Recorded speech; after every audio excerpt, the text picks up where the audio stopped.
जय हिंद मेरे प्यारे दोस्तों। आज है 10 अक्टूबर 2024 और आज के जितने भी महत्वपूर्ण करंट अफेयर्स होंगी और उससे संबंधित स्टैटिक जीके होंगी वो सभी हम इस वीडियो में डिस्कस करेंगे। तो आइए शुरू करते हैं आज का महत्वपूर्ण current affairs with static GK. पहला प्रश्न है, विश्व मानसिक स्वास्थ्य दिवस कब मनाया गया है?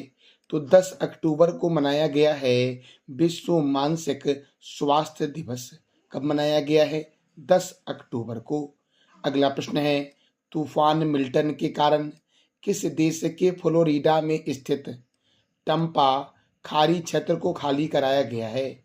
देखो दोस्तों, फ्लोरिडा में स्थित टम्पा खाड़ी क्षेत्र को खाली करवाया गया है तूफान मिल्टन के कारण। किसके कारण? तो तूफान मिल्टन के कारण। और यह तूफान मिल्टन किस देश में आया है? तो अमेरिका में आया है। इसका आंसर हो जाएगा बी, कि अमेरिका में फ्लोरिडा में स्थित टम्पा खाड़ी क्षेत्र को खाली करवाया गया है। अब अमेरिका की राजधानी क्या है? वॉशिंगटन। और वॉशिंगटन में माइक्रोसॉफ्ट का हेडक्वार्टर है दोस्तों। वॉशिंगटन में ही वर्ल्ड बैंक का हेडक्वार्टर है। और वॉशिंगटन में IMF का हेडक्वार्टर कहाँ है? तो वॉशिंगटन में दोस्तों। देखो दोस्तों, कुछ देशों के महत्वपूर्ण पुरस्कार हैं, जैसे कि अमेरिका का सर्वोच्च सम्मान है the presidential medal of freedom. Belgium का सर्वोच्च सम्मान है order of the crown. Mexico का सर्वोच्च नागरिक सम्मान है द ऑर्डर ऑफ एडजेक्ट ईगल। ब्रिटेन का सर्वोच्च नागरिक सम्मान है जॉर्ज क्रॉस। फ्रांस का सर्वोच्च नागरिक सम्मान है the Legion de Honour. Japan का सर्वोच्च नागरिक सम्मान है order of the Rising Sun. Canada का सर्वोच्च नागरिक सम्मान है द ऑर्डर ऑफ मेरिट। मेरे प्यारे दोस्तों, अगला प्रश्न है, हाल ही में किस देश के फुटबॉल खिलाड़ी आंद्रेस इनिएस्टा ने संन्यास की घोषणा की है? किस देश के फुटबॉल खिलाड़ी आंद्रेस इनिएस्टा ने संन्यास की घोषणा की है? तो स्पेन के फुटबॉल खिलाड़ी हैं आंद्रे इनिएस्टा, अर्थात इसका आंसर हो जाएगा बी। और स्पेन का राष्ट्रीय खेल है बुल्स फाइटर, अर्थात सांड युद्ध दोस्तों। स्पेन की राजधानी क्या है? मैड्रिड। स्पेन के PM कौन है? प्राइम मिनिस्टर कौन है? पेड्रो संचेज। और स्पेन की करेंसी क्या है? तो यूरो है स्पेन की करेंसी दोस्तों। देखो दोस्तों, अब फुटबॉल देखो, विवेकानंद युवा भारतीय स्टेडियम कोलकाता में है, ये फुटबॉल से संबंधित है। बेम्बेले स्टेडियम लंदन में है। ब्रुकलैंड स्टेडियम इंग्लैंड में है। अंबेडकर स्टेडियम कहाँ है दोस्तों? तो दिल्ली में है अंबेडकर स्टेडियम। देखो दोस्तों, फ्रांस और ब्राजील का राष्ट्रीय खेल कौन सा है? तो फुटबॉल है। और फुटबॉल में महत्वपूर्ण ट्रॉफी कौन कौन से हैं? तो Rovers cup, Durand cup, Santosh trophy, Subroto cup, Ashutosh Mukherjee shield cup, BC Roy cup, Colombo cup और मडेका कप का संबंध है फुटबॉल से। फुटबॉल के प्रमुख शब्दावली को देख लो एक बार। Full back, half back, striker, centre, penalty kick, free kick, referee tie breaker और हेड हैंडबॉल शब्द का प्रयोग फुटबॉल में किया जाता है। तो मेरे प्यारे दोस्तों, जरा आप बता दो कमेंट बॉक्स में कि दिलीप ट्रॉफी का संबंध किस खेल से है। अगला प्रश्न है, विश्व डाक दिवस कब मनाया गया है? तो विश्व डाक दिवस मनाया गया है 9 अक्टूबर को दोस्तों। अच्छा, भारत में पहला पोस्ट ऑफिस कहाँ खोला गया था? कोलकाता में खोला गया था। कब खोला गया था? तो 1774 में खोला गया था। अच्छा दोस्तों, कोलकाता कौन से रिवर के किनारे है? ये आप बता दो कमेंट बॉक्स में। अब देखो, अंतर्राष्ट्रीय वृद्धजन दिवस 1 अक्टूबर को मनाया गया। विश्व शाकाहारी दिवस 1 अक्टूबर। अंतर्राष्ट्रीय कॉफी दिवस 1 अक्टूबर। अंतर्राष्ट्रीय अहिंसा दिवस 2 अक्टूबर। विश्व आवास दिवस 2 अक्टूबर। विश्व प्रकृति दिवस कब मनाया गया है? तो 3 अक्टूबर को मनाया गया है। विश्व पशु दिवस 4 अक्टूबर। राष्ट्रीय डॉल्फिन दिवस 5 अक्टूबर। विश्व शिक्षक दिवस 5 अक्टूबर। विश्व अंतरिक्ष सप्ताह 2024 4 से 10 अक्टूबर। विश्व कपास दिवस कब मनाया गया है? तो 7 अक्टूबर को मनाया गया है। भारतीय वायुसेना दिवस 8 अक्टूबर को मनाया गया है। अगला प्रश्न है, वायुसेना के उप प्रमुख कौन बने हैं? वायुसेना के उप प्रमुख कौन बने हैं? तो एसपी धारकर बने हैं वायुसेना के उप प्रमुख दोस्तों। अब मेरे प्यारे लाल एवं लालियों, हम जरा जानते हैं वायुसेना के बारे में। देखो, अभी 8 अक्टूबर को मनाया गया है वायुसेना दिवस 2024, और ये जो मनाया गया था इस बार, ये वायुसेना की 92वीं वर्षगांठ थी, जो चेन्नई स्थित ताम्बरम बेस पर मनाया गया था। और इस बार के वायुसेना दिवस का थीम क्या था? भारतीय वायुसेना समक्ष, सशक्त और आत्मनिर्भर।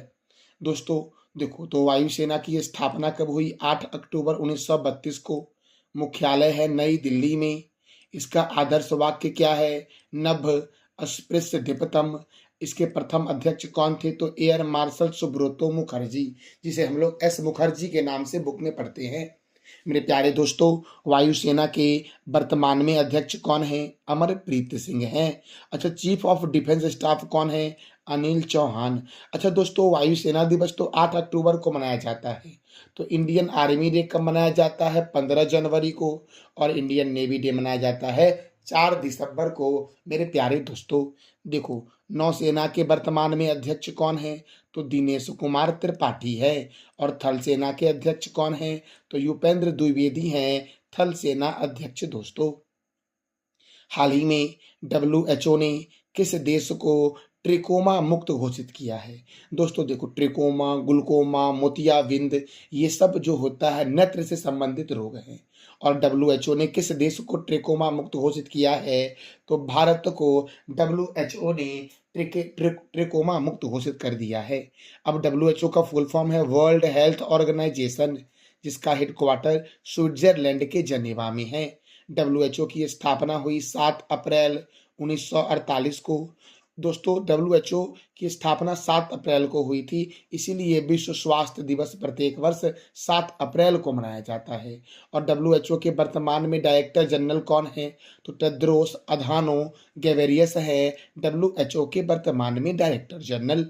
अगला प्रश्न है, हाल ही में किस देश ने लेबनान के समर्थन में राष्ट्रव्यापी अभियान शुरू किया है? तो दोस्तों, संयुक्त अरब अमीरात ने लेबनान के समर्थन में राष्ट्रव्यापी अभियान शुरू किया है। और कौन सा अभियान का नाम क्या है? तो UAE स्टैंड्स विथ लेबनान अभियान दोस्तों, जो 8 से 21 अक्टूबर तक चलाया जाएगा। 8 अक्टूबर से 21 अक्टूबर 2024 तक #UAE स्टैंड्स विथ लेबनान अभियान संयुक्त अरब अमीरात के द्वारा चलाया जा रहा है। अच्छा दोस्तों, लेबनान की राजधानी क्या है? ये आप बताओ कमेंट बॉक्स में। अब हम जानेंगे संयुक्त अरब अमीरात की राजधानी क्या है? Abu Dhabi. इसकी करेंसी क्या है? दिरहम। इसके प्रेसिडेंट कौन है? तो मोहम्मद बिन जयाद अल नहयान। और इसके प्राइम मिनिस्टर कौन है? तो मोहम्मद बिन रशीद अल मक्तूम UAE के प्राइम मिनिस्टर हैं दोस्तों, अर्थात प्रधानमंत्री हैं। अगला प्रश्न है, रसायन का नोबेल पुरस्कार 2024 किसे दिया गया है? रसायन का नोबेल पुरस्कार 2024 किसे दिया गया है? तो डेविड वेकर को दिया गया है, जो अमेरिका के हैं। दोस्तों, हेमिस हसविस को दिया गया है, ये इंग्लैंड के हैं। और जॉन M जम्पर को दिया गया है, ये भी इंग्लैंड के ही हैं मेरे प्यारे लाल एवं लालियो। तो याद रखना, डेविड वेकर अमेरिका के हैं, डेविस हसविस कहाँ के हैं? तो इंग्लैंड के हैं। और जॉन M जम्पर भी दोस्तों कहाँ के हैं? तो इंग्लैंड के हैं। तो याद रखना, इसका आंसर हो जाएगा उपयुक्त सभी मेरे प्यारे लाल एवं लालियो। अब देखो दोस्तों, नोबेल पुरस्कार 2024 रसायन अर्थात केमिस्ट्री के क्षेत्र में किसे दिया गया है? तो डेविड वेकर को दिया गया, जो अमेरिका के हैं। डेविस हसविस को दिया गया, जो UK के हैं। और जॉन M जम्पर को दिया गया, जो कहाँ के हैं? तो ब्रिटेन के हैं दोस्तों। देखो, डेविड वेकर को क्यों दिया गया है? तो प्रोटीन डिजाइन के लिए दिया गया है दोस्तों। कंप्यूटेशनल प्रोटीन डिजाइन के लिए डेविड वेकर को इस बार का केमिस्ट्री के क्षेत्र में नोबेल पुरस्कार दिया जाएगा। और हेमिस हसबिस को और जॉन एम जम्पर को दोस्तों, हेमिस हसबिस को और जॉन एम जम्पर को प्रोटीन संरचना भविष्यवाणी में सफलता के लिए नोबेल पुरस्कार दिया गया है। अर्थात ये दोनों को दोस्तों अलग क्षेत्र में दिया गया है, मतलब रसायन में ही दिया गया है, लेकिन इन्होंने अलग आविष्कार किया है और डेविड बेकर ने अलग आविष्कार किया है। तो डेविड बेकर को कंप्यूटेशनल प्रोटीन डिजाइन के लिए दिया गया है, जबकि हेमिस हसबिस को और जॉन एम जम्पर को प्रोटीन संरचना भविष्यवाणी में सफलता के लिए दिया गया है। अच्छा दोस्तों, 2023 का रसायन के क्षेत्र में नोबेल किसे दिया गया था? तो अलेक्सी आई इकीमोत को दिया गया था, जो अमेरिका के थे। लुइस ई ब्रूस को दिया गया था, ये भी अमेरिका के थे। और मौगी जी बावेडी, ये भी अमेरिका के थे। इन तीनों को रसायन का नोबेल 2023 का दिया गया था और 2024 का इन तीनों को मिलेगा 10 दिसंबर को, क्योंकि 10 दिसंबर को अल्फ्रेड नोबेल की पुण्यतिथि होती है और नोबेल पुरस्कार 10 दिसंबर को ही दिया जाता है। घोषणा होता है अक्टूबर महीने में मेरे प्यारे दोस्तों। देखो दोस्तों, तो भौतिक के क्षेत्र में किसे दिया गया? तो भौतिक के क्षेत्र में दिया गया 2024 वाला जॉन ए हॉपफील्ड को, जो अमेरिका के हैं, और जेफरी ई हिंटन को, जो ब्रिटिश कनाडाई नागरिक हैं दोस्तों। देखो दोस्तों, 2023 का जो फिजिक्स के क्षेत्र में दिया गया वो दिया गया पियर ए एगोस्टनी को, जो अमेरिका के हैं। फेरस फ्रांस को, ये जर्मनी के हैं, और एनी एल हुलियड को, ये स्वीडन के हैं। इन तीनों को 2023 का फिजिक्स के क्षेत्र में नोबेल दिया गया था। अच्छा मेरे प्यारे लाल एवं लालियो, अब देखो दोस्तों, तो मेडिसिन में किसको दिया जाएगा इस बार का नोबेल पुरस्कार था 2024 का नोबेल पुरस्कार? तो विक्टर एम्ब्रोस को दिया जाएगा और गैरी रूबकुन को दिया जाएगा। ये दोनों अमेरिका के हैं। क्यों दिया जाएगा? तो माइक्रो आरएनए की खोज और पोस्ट ट्रांसक्रिप्शनल जीन विनियमन में इनकी भूमिका निभाने के लिए दिया जाएगा दोस्तों। अच्छा, 2023 का मेडिसिन का किसे दिया गया था नोबेल पुरस्कार?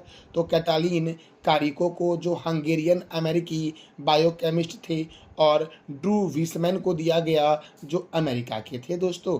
अच्छा मेरे प्यारे दोस्तों, वैसे व्यक्ति का नाम बताइए जो जिन्हें 2 बार नोबेल पुरस्कार दिया गया है। तो अब तक 4 व्यक्ति को 2 बार नोबेल पुरस्कार दिया गया, मैडम क्यूरी को, लिनिंग पाउलिंग को, जॉन बर्डीन को और फ्रेडरिक सेंगर को। मैडम क्यूरी को रेडियो सक्रियता के लिए 1903 में भौतिक में दिया गया और शुद्ध रेडियम रसायन के निष्कर्षण में, मतलब केमिस्ट्री में 1911 में इनको मैडम क्यूरी को नोबेल पुरस्कार दिया गया था। लिनी पाउलिंग को हाइब्रिडाइज्ड कक्षीय सिद्धांत के लिए 1954 में रसायन में दिया गया और नाभिकीय परीक्षण निषेध एक्टिविटी उनको के लिए 1962 में शांति के क्षेत्र में दिया गया। जॉन वार्डिन को ट्रांजिस्टर के आविष्कार के लिए दिया गया 1956 में और अतिचालकता के सिद्धांत के लिए 1972 में दिया गया था दोस्तों। अच्छा, फ्रेडरिक सेंगर को इंसुलिन मॉलिक्यूल की संरचना के लिए 1958 में दिया गया और वायरस न्यूक्लियोटाइड के मेरे प्यारे दोस्तों सेविक सेंगिंग के लिए 1980 में रसायन में दिया गया था दोस्तों। याद रखना, वायरस न्यूक्लियोटाइड के सिविक वेसिंग के लिए इन्हें फ्रेडरिक सेंगर को 1980 में रसायन का नोबेल दिया गया था। तो इसमें से दोस्तों याद रखना, 2 व्यक्ति ऐसे हैं जिनको 2 बार नोबेल दिया गया है अलग अलग क्षेत्र में, और 2 व्यक्ति ऐसे हैं जिन्हें एक ही क्षेत्र में 2 बार नोबेल दिया गया है। जैसे कि भौतिक के क्षेत्र में 2 बार दिया गया जॉन वार्डिन को, और रसायन के क्षेत्र में 2 बार दिया गया फ्रेडरिक सेंगर को। मैडम क्यूरी को एक बार भौतिक में दिया गया और दूसरी बार किस में दिया गया? तो रसायन में दिया गया। लिनिंग पॉलिंग को एक बार रसायन में दिया गया और दूसरी बार शांति में दिया गया। सबसे कम उम्र में पुरुष में 25 वर्ष में लॉरेंस ब्रैंग को नोबेल पुरस्कार भौतिक के क्षेत्र में दिया गया था, ये ऑस्ट्रेलिया के थे। और सबसे कम उम्र में महिला में 17 वर्ष में मलाला यूसुफजई पाकिस्तान की थी, इन्हें शांति के क्षेत्र में दिया गया था। सर्वाधिक उम्र में जॉन गुडनफ को दिया गया था, जो अमेरिका के थे। 97 वर्ष की अवस्था में केमिस्ट्री के क्षेत्र में 2019 में दिया गया था। और मेरे प्यारे दोस्तों, रेड क्रॉस को शांति का नोबेल 3 बार दिया गया है, 1917 में, 1944 में और 1963 में मेरे प्यारे लाल एवं लालियो। अगला प्रश्न है, जल जगार महोत्सव का कहाँ आयोजित किया गया है? जल जगार महोत्सव कहाँ आयोजित किया गया है मेरे प्यारे दोस्तों? तो छत्तीसगढ़ में आयोजित किया गया है। और छत्तीसगढ़ को बोलते हैं धान की डलिया, मध्य प्रदेश को बोलते हैं सोया प्रदेश या टाइगर स्टेट मेरे प्यारे लाल एवं लालियो। अच्छा दोस्तों, गुजरात के एक नेशनल पार्क का नाम जरा आप कमेंट बॉक्स में बता दो मेरे प्यारे लाल एवं लालियो।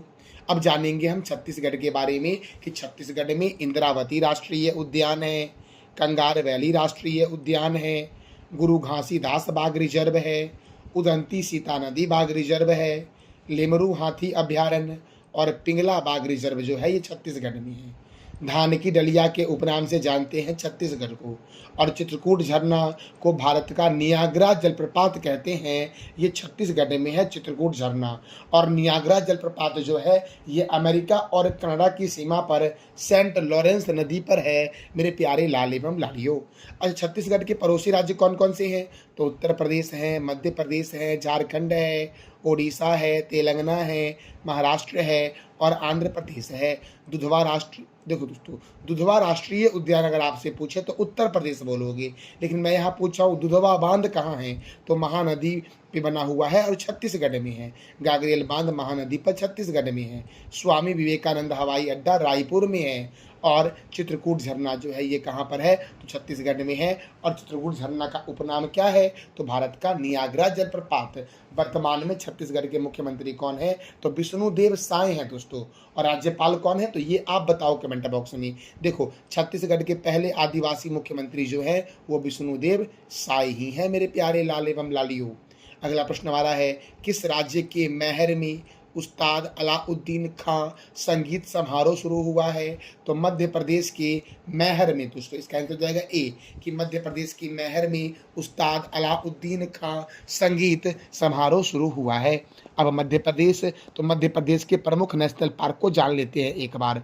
देखो, कान्हा किसली राष्ट्रीय उद्यान, माधव राष्ट्रीय उद्यान, वन विहार राष्ट्रीय उद्यान, सतपुरा राष्ट्रीय उद्यान, बांधवगढ़ राष्ट्रीय उद्यान, ओंकारेश्वर राष्ट्रीय उद्यान, डायनासोर राष्ट्रीय उद्यान, कूनो राष्ट्रीय उद्यान, पन्ना बाघ रिजर्व, पेंच बाघ रिजर्व और पंचमढ़ी अभ्यारण्य मध्य प्रदेश में है। गांधी सागर वन्य जीव अभ्यारण्य, नरसिंहगढ़ वन्य जीव अभ्यारण्य, सरदारपुर वन्य जीव अभ्यारण्य, राष्ट्रीय चंबल वन्य जीव अभ्यारण्य कहाँ है? मध्य प्रदेश में। मेरे प्यारे दोस्तों, कई सारे स्टूडेंट हैं जिनके मन में यह प्रश्न आता है कि सर एक करंट अफेयर से मैं इतने सारे स्टैटिक बताता हूँ, क्या ये सारे लिखने हैं? मेरे प्यारे दोस्तों, अगर आप लिखोगे तो आपके लिए बहुत ही बेहतर होगा, आपको जल्द याद हो जाएगा। अगर आप लिख नहीं पाते हो तो कोई बात नहीं है, आप ध्यान से सभी स्टैटिक को सुनो।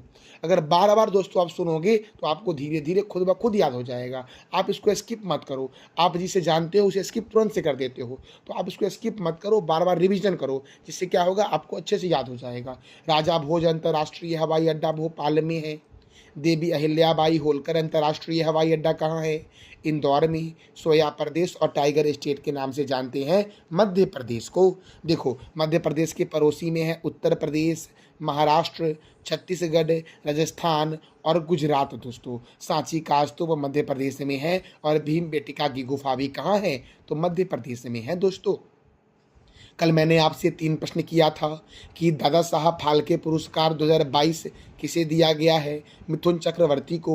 रविन्द्रनाथ टैगोर को नोबेल पुरस्कार कब दिया गया था? तो 1913 में दिया गया था। और दीपा कर्माकर को किस वर्ष अर्जुन पुरस्कार दिया गया था? तो 2015 में दिया गया था। अब दोस्तों देखो, आपको लगेगा कि मैंने आपको 2015 कैलेंडर बता दिया, लेकिन ऐसा नहीं है दोस्तों। दीपा कर्माकर ने अभी हाल ही में दोस्तों खेल से संन्यास लेने की घोषणा की है। किस खेल से संन्यास लेने की घोषणा की है दोस्तों? तो ये आप बताओ कमेंट बॉक्स में, किस खेल से संन्यास लेने की घोषणा की है? इसीलिए दोस्तों यह प्रश्न महत्वपूर्ण बनता है कि दीपा कर्माकर को अर्जुन पुरस्कार कब दिया गया था? 2015 में। और आज का आपका 3 प्रश्न है, इंद्रावती राष्ट्रीय उद्यान किस राज्य में है?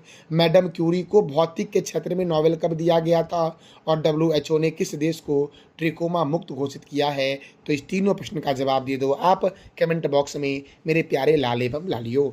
जानकारी अच्छी लगी तो वीडियो को लाइक करें, शेयर करें और चैनल को सब्सक्राइब कर दी, साथ साथ बेल आइकन को भी दबा दी ताकि आपको डेली अपडेट मिल सके। थैंक यू सो मच मेरे प्यारे लाल एवं लालियो।